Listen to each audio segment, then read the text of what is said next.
La línea A. La primera línea férrea del sistema. La primera línea que ha llegado a las entrañas de un municipio del Estado de México. La primera que contó con trenes con un escaso color naranja. La primera línea suburbana. Sí, aquella línea A, que se pretendía ser una línea alimentadora del metro, fue convirtiéndose en una de las líneas más importantes de la red. Y es que, siendo una de las líneas más importantes del metro, por ende, es de alta afluencia en algunos momentos del día. Pero de igual manera hay ciertas fallas que hay en ella. ¿Es su iconografía? ¿Es el modelo de construcción de sus estaciones? ¿Es el modelo de los trenes? ¿Cuál será exactamente la falla en la línea A?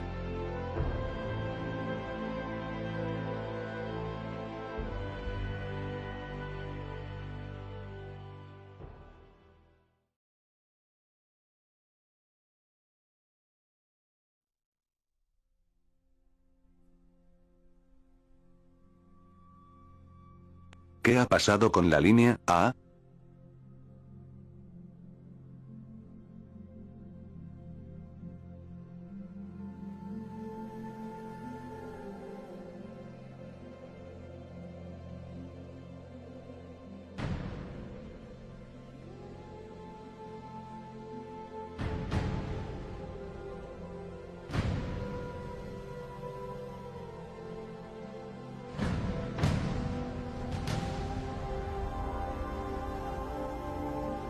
Como se ha visto en los últimos años, la flamante línea A, la línea de los trenes férreos, el metro férreo, la línea morada, ha sido la víctima principal de fallas técnicas.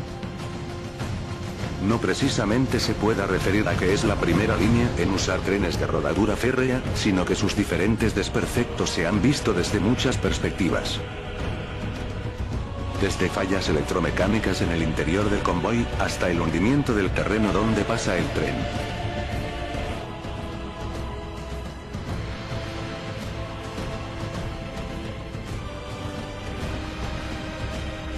Y es cierto, la línea A ha pasado por varios inconvenientes en cuanto a su tipo de construcción. Pero, ¿por qué mejor no vamos al pasado, exactamente, a la década de los 80s?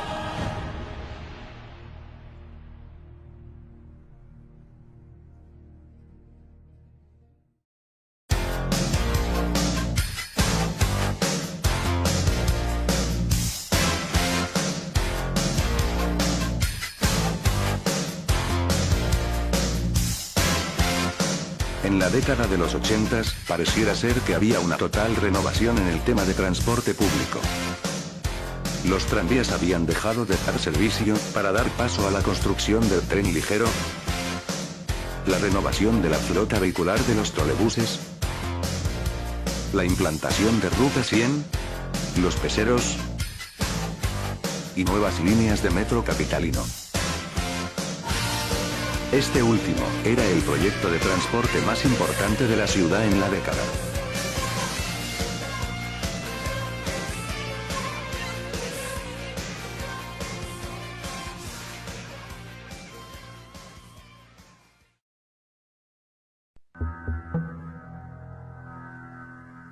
Hasta 1985, el metro tenía construidas las líneas 1, 2, 3, 4, 5, 6 y 7. La línea 8 se había iniciado a construir, pero fue cancelada hasta su nueva proyección, mientras que estaba a punto de iniciar la construcción de la línea 9. La ciudad crecía y con ello, las líneas de metro tenían que ser aumentadas en cuanto a su número de kilómetros y su capacidad. Es por eso que se crea el segundo programa maestro de metro en 1985, con un horizonte hacia el año 2010. Aunque en esta ocasión el programa fue muy diferente a su antecesor plan, ya que se iniciaba la idea de construir una red diferente a como ya se tenía prevista. La implantación de los trenes férreos. El plan maestro de 1985 inicia con la planeación de 34 líneas de metro, que posteriormente se fueron reduciendo su número. Se planeaban entre otras, las líneas 10, 11, 12, 13, 14 y 15. Y de nuevo, una fallida línea 8. Pero había algo más, ya que la finalidad de dicho programa era cubrir una gran parte de la metrópoli, pero con las líneas que ya se mencionaron, no sería posible lograr ese objetivo. Por lo que se crea un nuevo concepto: las líneas alimentadoras. En ese entonces, el tren ligero estaba en construcción, por lo que se vio con más factibilidad la construcción de una línea alimentadora. Pero, ¿qué es una línea alimentadora?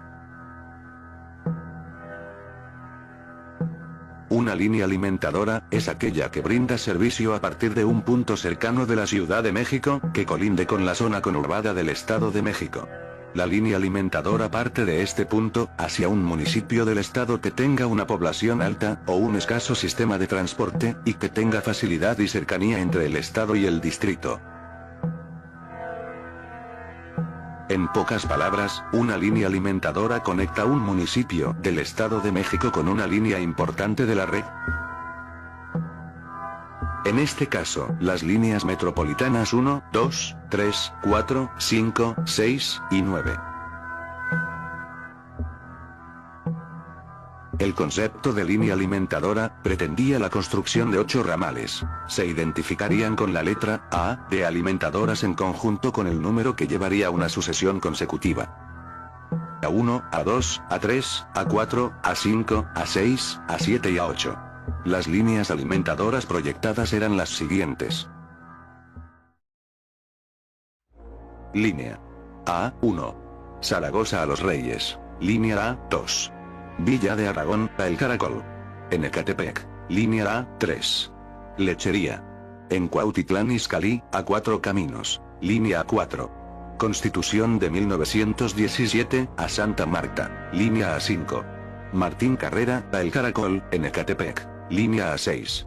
Pantitlán, a Degollado, en Netzahualcoyotl. Línea A7. 4 Caminos, a Los Cuartos, en Naucalpan. Y línea A8. Ejército Constitucionalista a Santa Marta. El proyecto de las líneas alimentadoras se concretaba, e iniciaba su proyección oficial en 1987. Al presentarse la primera línea A, con ligeras modificaciones en su terminal, ya que ahora saldría de Pantitlán, en lugar de Zaragoza, y llegaría hasta las cercanías de la colonia Santa Marta Acatitla. En Iztapalapa, el proyecto estaba concretado. La línea A, la primera línea alimentadora, se proyectaba iniciar su construcción en 1988. Y así fue, la línea A inició su construcción un año después de su anuncio en la calzada Ignacio Zaragoza, en lo que sería el tramo superficial. Tal vez el anuncio de la construcción de la línea alimentadora era algo espectacular. Y es cierto, ya que era la primera línea que llevaría trenes de rodadura férrea, algo no tan nuevo en el país debido a que ya estaba operando el tren ligero y el tren eléctrico de Guadalajara. El anuncio del nuevo tren para la línea A se hizo en 1988, cuando se presenta el primer prototipo de dicho convoy. El nuevo tren sería fabricado por Concarril, una empresa nacional ubicada en Ciudad Sahagún, en Hidalgo. El nuevo tren tendría el color blanco, con una franja naranja, alimentado de energía eléctrica, a través de una catenaria conectada al pantógrafo. El nuevo tren, sencillamente cautivó la atención de todos los capitalinos. Ahora, ¿qué fue lo que pasó después? El inicio de las obras de la línea A se detuvo en ese mismo año por causas ajenas. Las obras se reinician 2 años después, en 1990, con la ampliación de Santa Marta a La Paz, para cubrir esa parte del oriente del Estado de México. Las obras llevaban un gran avance hacia el mes de enero de 1991, hasta el punto donde el inicio de pruebas de los recién construidos FM-86 se daba en el mes de mayo de ese mismo año, ya que se pretendía inaugurar la línea en los próximos meses. Y así fue, la línea A fue inaugurada en agosto de 1991. ¿Cómo olvidar aquel lunes 12 de agosto de 1991?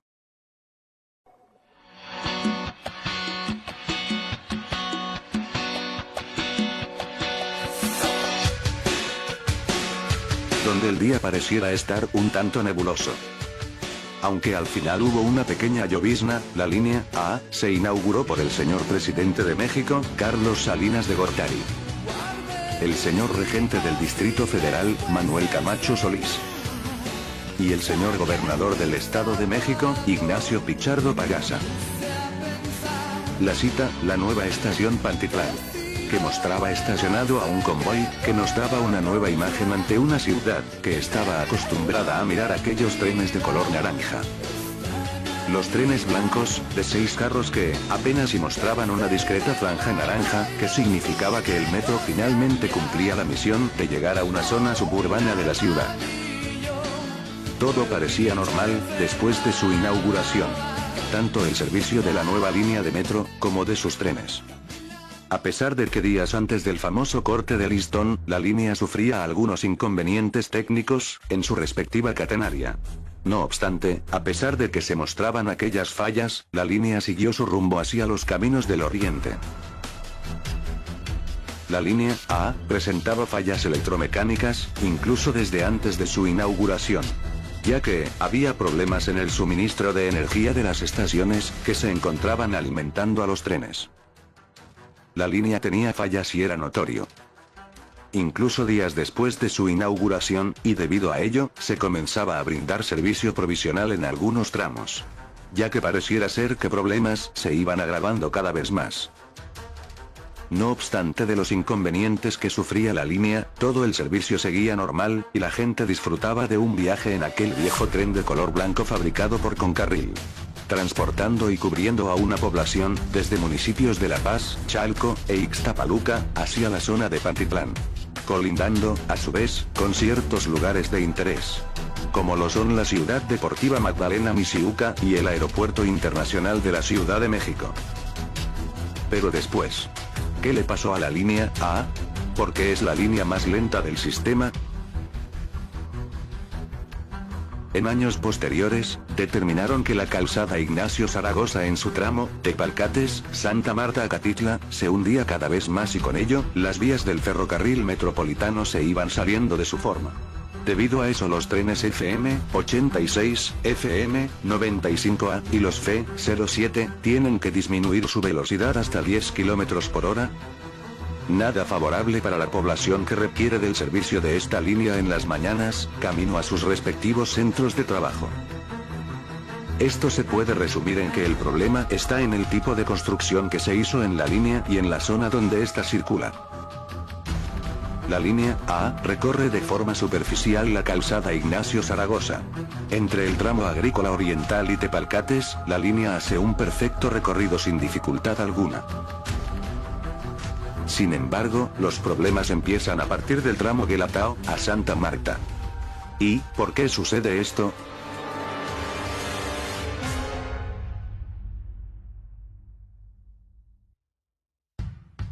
Sabemos que la Ciudad de México tiene un terreno algo inestable. Algunas zonas de la capital son de diferente problema, que hace que sucedan ciertos inconvenientes. Enfocándonos en el área oriente de la ciudad, en lo que es la delegación Iztapalapa, encontraremos que esa parte de la urbe se caracteriza por estar sobre un terreno lacustre, y eso significa que en esa parte de la ciudad está en pleno hundimiento. Debido a eso, la calzada Ignacio Zaragoza se hunde en un determinado tiempo, a una determinada distancia, en centímetros. El tramo superficial de la línea A es similar.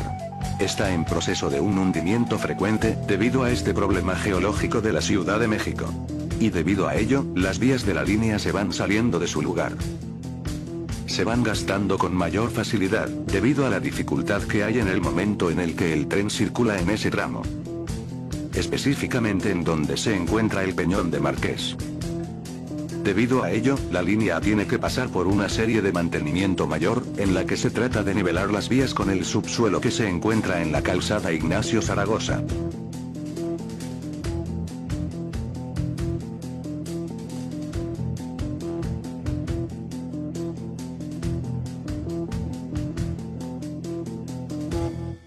Y entonces, ¿por qué se hunde la calzada Ignacio Zaragoza?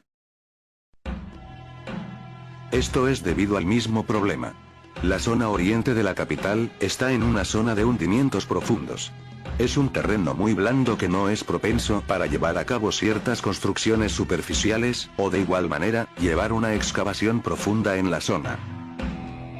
¿Esto es factor de que la línea A sufra de inundaciones? La respuesta está en duda, ya que no hay una cierta respuesta que lo confirme. Las inundaciones se deben a muchas cosas, y una de las tantas es la ya mencionada bloqueo de coladeras debido a la basura. Recordemos que la línea A viaja a cielo abierto en el 90% de su trayecto, por lo que es más propenso a sufrir este fenómeno. Las inundaciones en épocas de lluvias, si llegan a ser muy fuertes, hace que se lleve a cabo la suspensión del servicio de Santa Marta a La Paz. La consecuencia de una lluvia extremadamente fuerte que hace pensar, ¿se puede evitar? Puede que sí. Hoy en día, se desconocen los motivos de por qué se construyó la línea A en un terreno inestable y blando. Como todos saben, la construcción y planeación de una línea de metro pasa por muchos procesos. Y uno de ellos, los estudios de factibilidad. Se tuvo que tener en cuenta que esa zona es diferente a donde se habían construido líneas de metro anteriormente. Pero aún así, se dio por buen visto la construcción de la primera línea alimentadora de la red. La línea A es superficial de Agrícola Oriental a su terminal La Paz. Pero en el tramo donde sufre mayor hundimiento, que es precisamente entre Tepalcates y Santa Marta, se hubiera tratado de evitar si la línea se hubiera construido de forma subterránea. Sí, subterránea. ¿Por qué subterránea?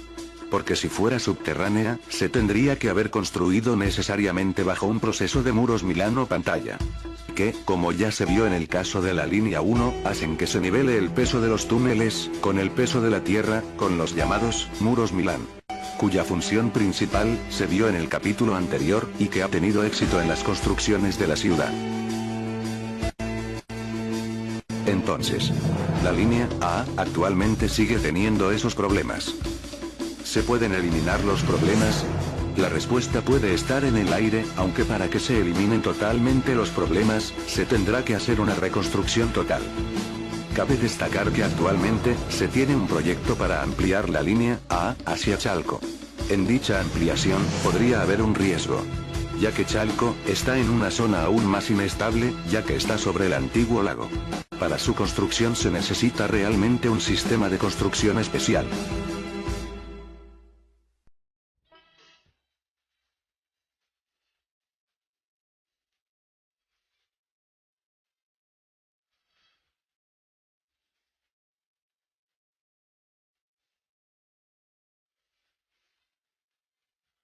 Estamos ahora en la estación Pantitlán.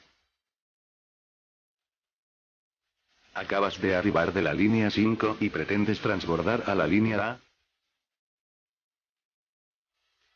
Pero al momento de llegar te das cuenta de que algo que viste por más de 20 años, ahora ya no existe. Sí. Adivinaste. Ya no existe el cobro de otro boleto. ¿Y sabes por qué la línea A cobraba otro boleto para su transbordo? Bueno, la única explicación es, a falta de que el gobierno del Estado de México, en el momento de su construcción, no dio su respectivo presupuesto para la implantación de la línea suburbana. Por lo que solo se usó el capital del gobierno federal y del Distrito Federal. Y entonces, para cubrir cierta parte del presupuesto usado para su construcción, se decidió cobrar un boleto más, hasta que quedara cubierto todo el gasto que se usó.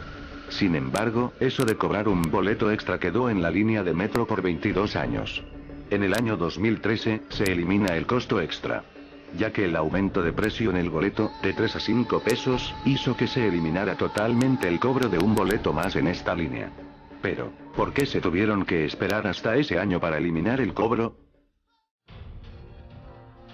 Pero a pesar de tanto inconveniente que se le presente a la línea A, seguirá siendo una línea con características suburbanas.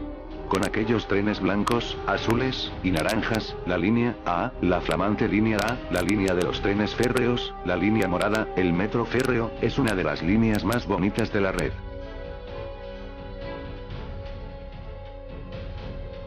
Como sabes, la línea A está compuesta de 10 estaciones, y cuya única estación de correspondencia es su terminal Pantitlán. La estación Pantitlán existe desde el año 1981. Cuando la línea 5 se construyó para cubrir la parte norte de la capital. Pero hay muchas cosas que aún desconocemos, o que poca gente conoce. Y ahora te pregunto, ¿sabes cuáles son los 7 misterios de la línea 5, que probablemente no conozcas, o del que tengas poco conocimiento sobre ellos?